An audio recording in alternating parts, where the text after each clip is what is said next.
Esto no es un tuit. 7 diálogos para pensar la Argentina.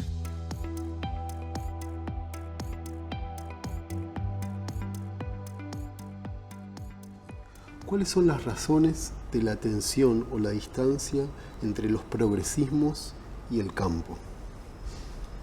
Bueno, hay un nivel que es, si uno mira a nivel internacional, los sectores rurales estuvieron siempre más emparentados a partidos conservadores que a partidos progresistas. Ahora en Argentina hay un condimento adicional que hace la relación más conflictiva, y eso es que la estructura económica argentina, en la estructura económica argentina predomina la exportación de lo que se dice bienes salarios. Nosotros exportamos fundamentalmente alimentos. Históricamente trigo y carne, ahora también maíz, y eso hace que la promoción de las exportaciones compita con la demanda interna.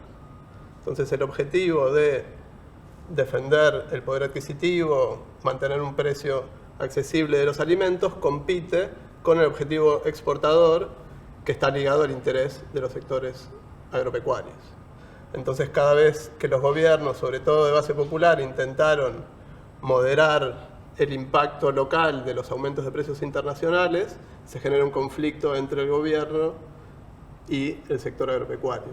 Eso por un lado. Después hay razones que tienen mucha vigencia hoy también, que van a la imagen que tiene la sociedad y sobre todo el progresismo, los progresismos del sector. Y ahí hay bastantes elementos que se critica del sector en términos de los valores del progresismo. Por ejemplo, los derechos laborales. Si uno mira, las cadenas cerealeras y oleaginosas son las que tienen niveles más altos de informalidad. Llegan como al 60%. Ese nivel de vulneración de derechos laborales claramente es uno de los problemas que apunta el progresismo respecto al sector. Después está la dimensión ambiental. O sea, es un sector que para muchos está aparentado a los agroquímicos, la contaminación, la deforestación. Ahora, es cierto que la imagen del sector está mejorando. El sector está haciendo un esfuerzo para desligarse de esa imagen problemática, sobre todo respecto a las cuestiones ambientales. Y hay un sector de la sociedad que tiene muy buena imagen del sector agropecuario, del campo, podríamos decir.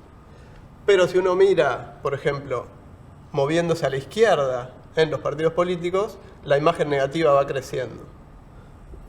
Unas encuestas recientes muestran que solo el 3% de los votantes de Juntos por el Cambio tienen una imagen negativa del campo. Ese número sube a 30% para los votantes del Frente de Todos y a 50% para los votantes de la izquierda, lo que muestra claramente que desde el progresismo se ve de manera más negativa que desde las fuerzas más conservadoras o de centro-derecha, digamos. Claro, y además a eso yo le sumaría la propia evolución que tuvo los progresismos, como decía Juan, y el campo. El campo no es el campo del terrateniente, digamos, tan criticado durante toda la primera, digamos, parte del peronismo y por los idearios más desarrollistas, en donde el terrateniente era visto como un elemento que impedía ese desarrollo porque frenaba la industrialización, etcétera, etcétera, y entonces, bueno, era un problema. Ese campo ya no es el que tenemos desde hace más de 30 años, ha ido cambiando, incorporando tecnología, primero de la mano de la Revolución Verde, todo lo que fue el mejoramiento de semillas por hibridación, la maquinización de las labores y también el uso de agroquímicos, ¿no? De la mano de la Revolución Verde, que permitió evidentemente un salto en la producción, al mismo tiempo que creó todos los problemas ambientales que conocemos hoy en día, ¿no es cierto? Pero hay lo que ese sector empresarial llama la segunda revolución de las Pampas, que es la introducción de tecnologías ligadas a las transgénesis, a las semillas transgénicas, asociadas a paquetes de herbicidas, pesticidas, distintos tipos fertilizantes, etcétera, que agravaron el problema en la medida en que se incrementó la utilización de agroquímicos. Al mismo tiempo es un campo que, esa es una parte del campo, no es toda.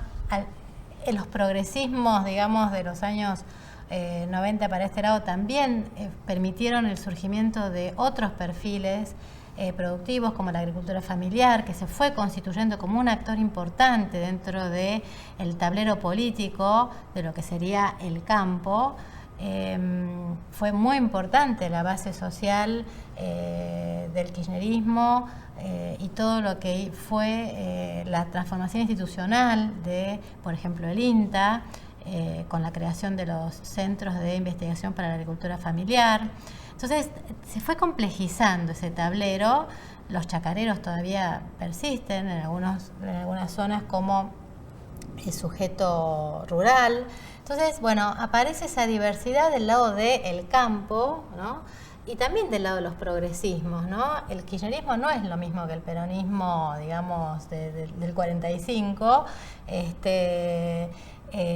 del mismo modo que la derecha no es la derecha, digamos, también se fue complejizando la derecha, y por lo tanto el progresismo, que queda como, digamos, en el medio entre propuestas, digamos, de cambios revolucionarios, ¿no? Que sería la izquierda, porque ¿qué es el progresismo?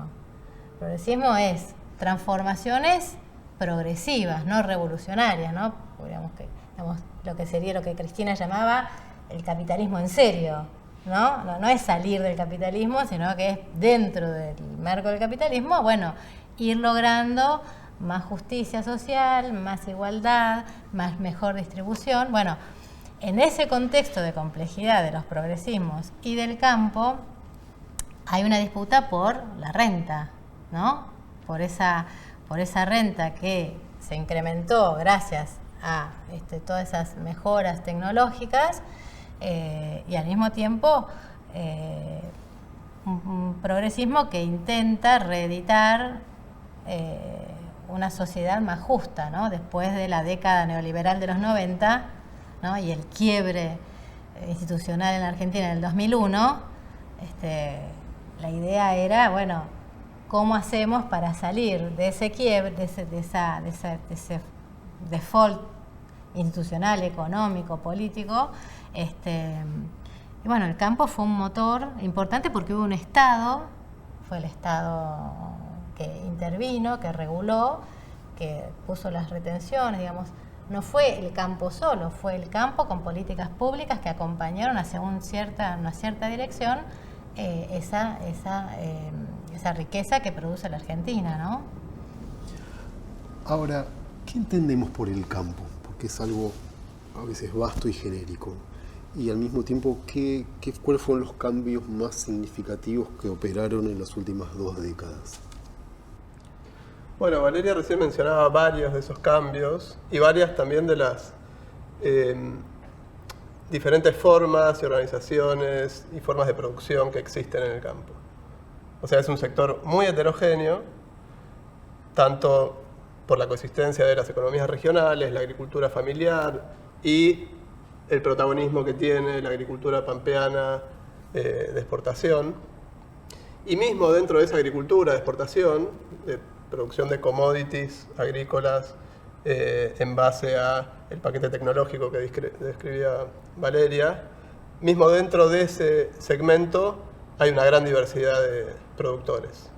Es un sector concentrado, la mayor parte de la producción, un 90% de la producción, está en manos del 10-15% de los productores, que son productores de más de 1000 hectáreas, de medianos a grandes.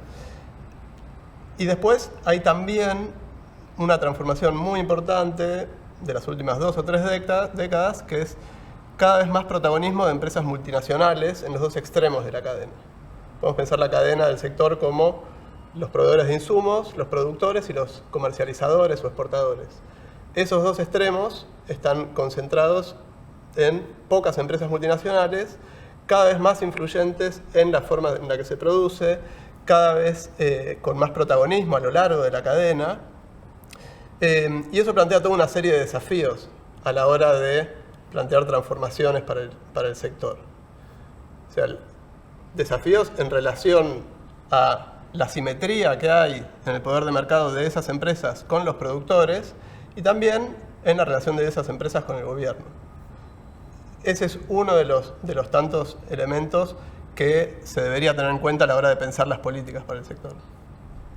Sí, es un sector que, dada la potencia económica como contraparte, ¿no?, de la necesidad de divisas que tiene la Argentina sistemáticamente, ¿no?, la famosa restricción externa, es un sector que tiene mucha capacidad política, ¿no es cierto? La gran pregunta es cómo hacia el interior de ese sector tan concentrado hay de todas maneras intereses por momentos contradictorios. La famosa disputa entre, por ejemplo, Monsanto para poder patentar o ser reconocido en su innovación tecnológica de las semillas transgénicas de soja, y la resistencia de esos adoptantes, productores empresarios del agronegocio que, bueno, no querían pagar ese royalty, ¿no?, por la innovación.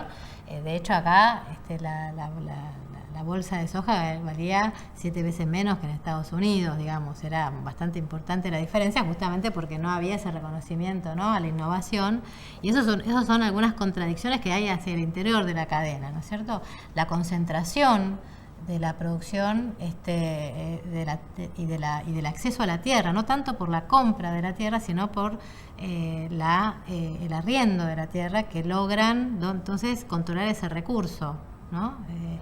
Y ahí, bueno, se pone en cuestión la vieja idea de la función social de la tierra, ¿no?, que en un momento el peronismo había puesto en el tapete, y bueno, que quedó totalmente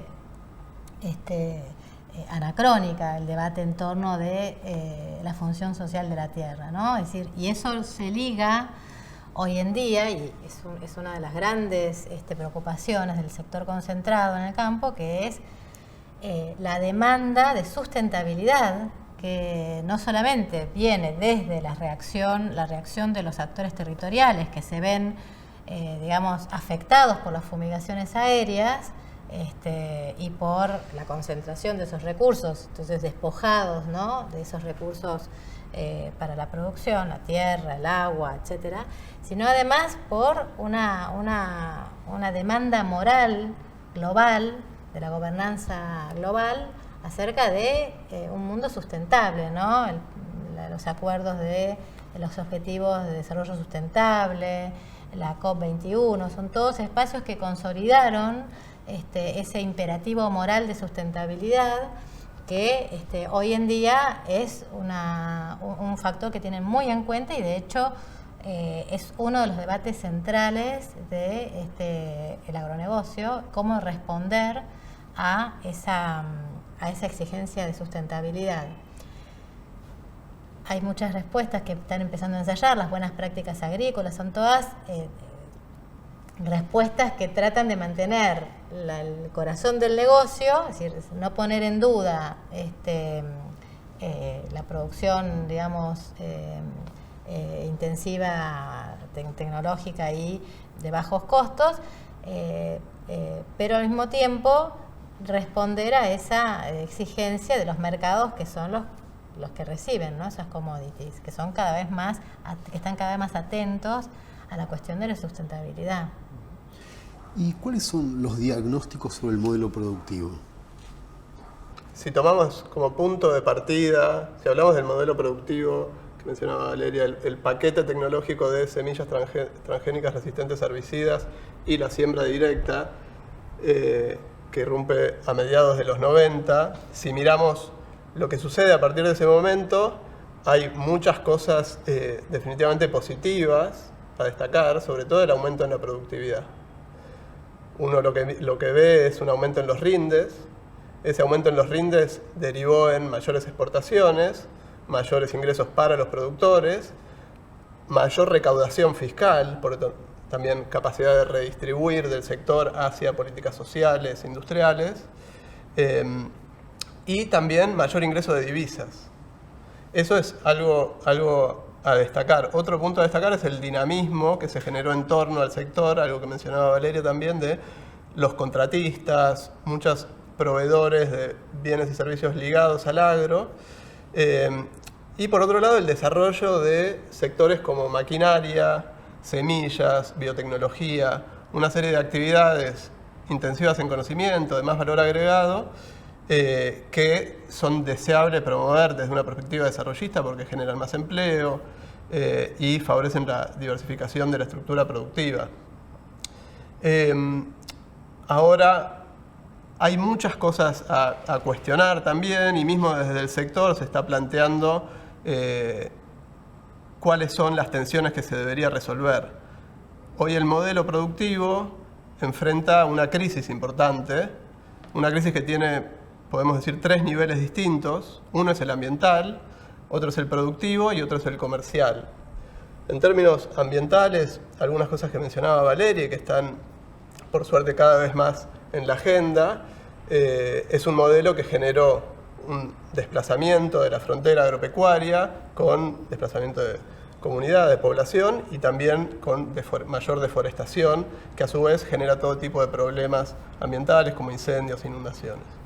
Eso por un lado. Por otro lado, el uso intensivo de agroquímicos generó toda una serie de problemas de salud, casos severos de salud que tuvieron reacciones de fallos judiciales y escasa respuesta por parte de los gobiernos a nivel provincial y nacional. Y por otro lado, una pérdida de biodiversidad y una contaminación de las napas y de la tierra. Argentina es uno de los países que más intensivamente usa agroquímicos en el mundo. Según datos de la FAO, usamos el doble por hectárea que el promedio de los países del mundo. Entonces, esa es una cuestión que se debe atender. Otra cuestión es la productiva.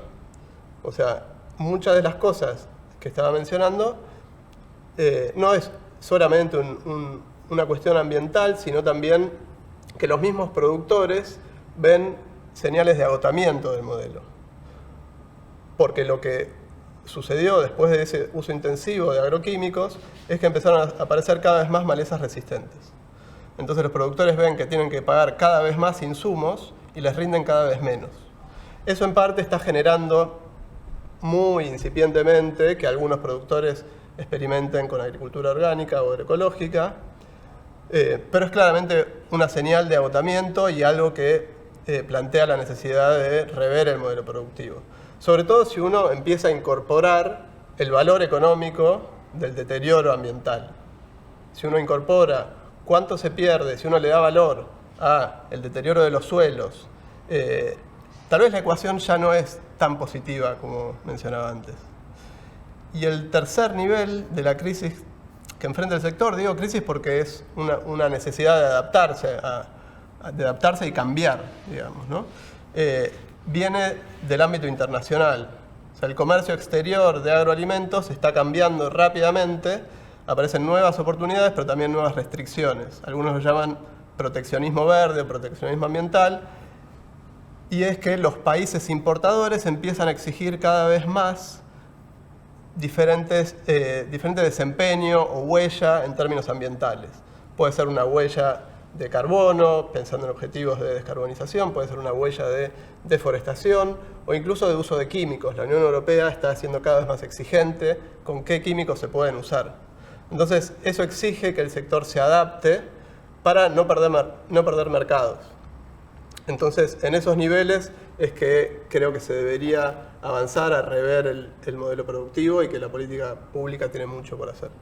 Al mismo tiempo, lo que hemos visto, por ejemplo, o sea, la inserción de la Argentina en la economía agroalimentaria internacional es como proveedora de commodities para alimentar básicamente la producción de animales de los países que compran en la Argentina, China, Europa, etc. estamos respondiendo a una exigencia que nos pone en un lugar de absoluta subordinación y donde asumimos el costo ambiental que no quieren pagar los países que hacen esas producciones. ¿Qué nos ofrecen como alternativa? Durante el 2020-2021 hubo un gran debate acerca de las megagranjas chinas para producir porcinos, ¿no? Entonces, como alternativa, el mercado internacional nos propone asumir nuevamente más riesgo ambiental.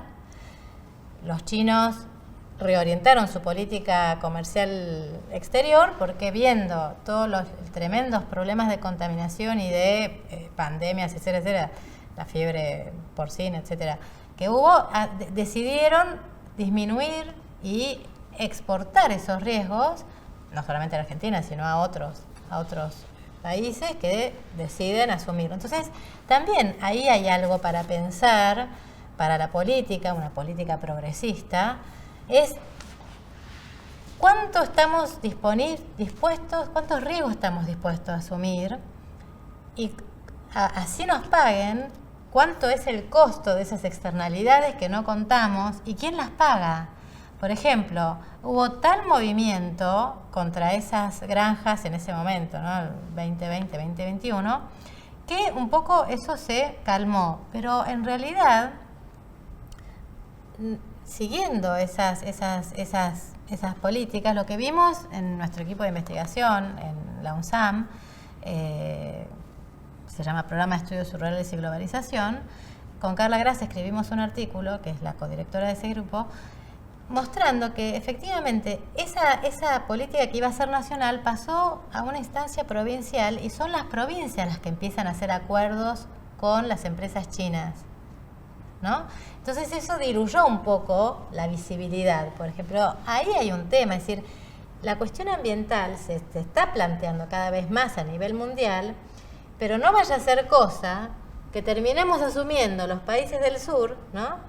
Siempre las economías subordinadas, esos costos, que bueno, ya lo vimos con la mega minería a cielo abierto, bueno, ¿qué está pasando con el litio? Digamos, hay un montón de esas cuestiones ambientales que los países industriales están tratando de resolver puertas adentro, bueno, que no terminamos que digamos, la gran desafío para una política progresista es responder a las necesidades de levantar la pobreza, ¿no? Que en este país es tremendo que estemos produciendo para 500 millones de alimentos para 500 millones de personas y haya el 40% por debajo de la línea de pobreza, ¿no? Pero al mismo tiempo no solucionarlo a través de asumir los riesgos que otros países no quieren asumir. Bien, vamos a terminar con un punto que estás tocando y volviendo al comienzo sobre los progresismos o el progresismo. En una propuesta de desarrollo del país, ¿qué lugar en esa agenda progresista debe tener el campo, lo que llamamos genéricamente el campo? Hay, si uno mira las propuestas que se hacen desde el progresismo, tal vez un énfasis en lo que mencionaba al principio de la redistribución, o sea, redistribuir desde el campo, desde el agro, hacia política social o hacia la transformación productiva, industrial, que sucedería en un lugar que no es el sector agropecuario, más en la industria manufacturera. Y hay, por otro lado, también una preocupación por cuestiones ambientales, como mencionamos recién. El progresismo no tiene una propuesta de modelo de desarrollo que mire otras cuestiones desde una perspectiva más pragmática, tal vez, como la macroeconomía, la necesidad de generar divisas, y también la necesidad de transformar la estructura productiva desde el sector agropecuario. Yo creo que ahí hay una agenda que se viene moviendo, que implica dejar atrás la dicotomía histórica que había entre campo e industria y pensar cómo se puede profundizar la diversificación de la estructura productiva, generando más eslabonamientos, como los que mencionábamos al principio, desde el sector agropecuario. Es decir, que el país pase de exportar commodities agrícolas a ser un exportador de maquinaria, biotecnología, software aplicado al agro, hay toda una serie de oportunidades que el país podría aprovechar en este contexto, usando la rentabilidad que viene de los mayores precios de los commodities, que se espera que van a seguir creciendo, para financiar algo de esta transformación productiva que necesita el país, no solo en el corto plazo, sino para generar un modelo de desarrollo que pueda resolver la restricción externa que siempre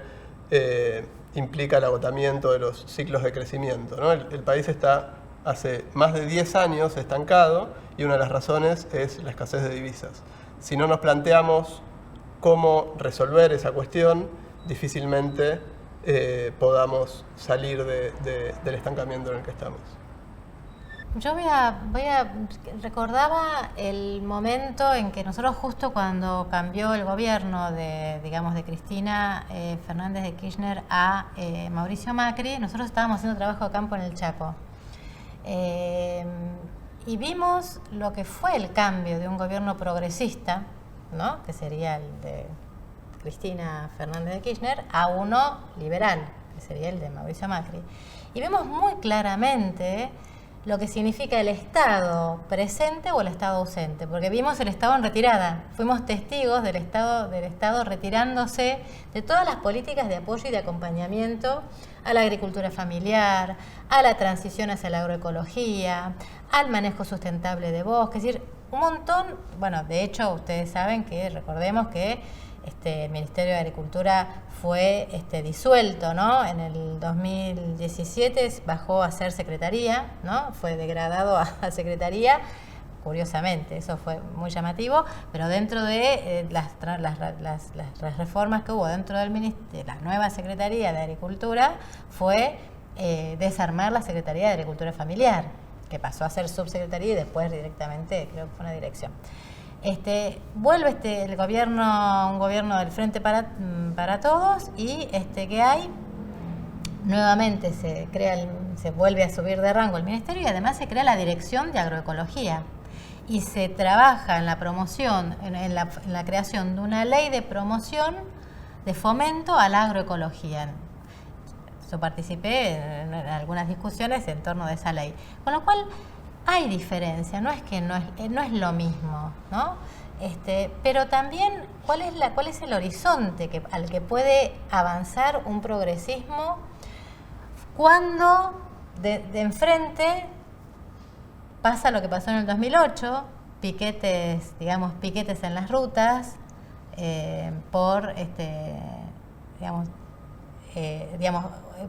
los piquetes es muy interesante porque es la adopción de una práctica popular en manos del capitalismo rural, ¿no?, que enfrenta una política con la cual no está de acuerdo, más allá de discutir la política en sí de las retenciones móviles. Y del mismo modo, cuando se empiezan a plantear la posibilidad de volver a pensar las retenciones en un contexto de salida de pandemia y ahora con esta crisis, bueno, un tractorazo, ¿no?, que obviamente no fue el nivel de convocatoria que hubo en el 2008, pero bueno, entonces es difícil pensar una política consensuada cuando hay tanta crispación, ¿no?, en estos temas y la realidad es que es inadmisible, vuelvo a repetir, ¿no?, un país que produce semejante y que está reconocido internacionalmente como exportador de materias agroalimentarias. Entonces, bueno, hay una cuestión que me parece que, por eso yo decía, no solamente el progresismo cambió, sino que también cambió y esa crispación que por ahí en otro momento se resolvía quizás con un golpe de Estado, ¿no?, cuando había intereses que se tocaban, bueno, hoy en día adopta otras formas, pero que también impiden pensar políticas de redistribución y de mayor democracia en la vida cotidiana, porque son formas que impiden la democracia. Hay creo que un punto interesante que mencionaba Valeria, que se puede plantear en términos de qué puede ser un gobierno de base popular o progresista para, sin resignar a los objetivos de redistribución, en este caso, por ejemplo, la necesidad de aumentar las retenciones, claramente visible, desandar una relación conflictiva que tuvo con el sector agropecuario. Difícilmente un gobierno progresista o de base popular pueda sostenerse siempre en conflicto, siempre en tensión con el sector agropecuario, por el peso político y económico que tiene. Probablemente más estratégico es tratar de buscar fórmulas políticas que incorporen parte del sector agropecuario en la coalición de gobierno, y una de ellas puede ser promoviendo diferentes políticas productivas que generen vínculos, lazos entre lo urbano y lo rural, entre el mundo del agro y la industria. Eso hay algunos ejemplos que mencionábamos, pero se puede trabajar mucho más, y es claramente una posible estrategia que podría tomar un gobierno de base popular o progresista, que por supuesto no agota la estrategia. O sea, hay algunas propuestas que se limitan demasiado a lo tecnológico. Por supuesto, la tecnología puede resolver algunos de los problemas ambientales. Podemos pensar en promover tecnologías más amigables con el ambiente y que sean empresas locales que provean esos productos. Hay casos de insumos biológicos que están reemplazando a los químicos, muchas empresas locales que están avanzando, y son algunos ejemplos de hacia dónde se podría ir en lo tecnológico. Pero también se debería mirar lo regulatorio. O sea, ninguna de las cuestiones de las que hablábamos, como la deforestación o la destrucción de ecosistemas, se va a resolver, o probablemente se van a agravar con la presión que hay por producir más alimentos, si no implementamos mejor la ley de bosques, si no aprobamos una ley de humedales. Hay toda una cuestión regulatoria que se puede mejorar también de la mano de lo tecnológico y una experimentación política para incorporar mejor y desandar ese conflicto que caracterizó siempre la relación. Bueno, muchísimas gracias.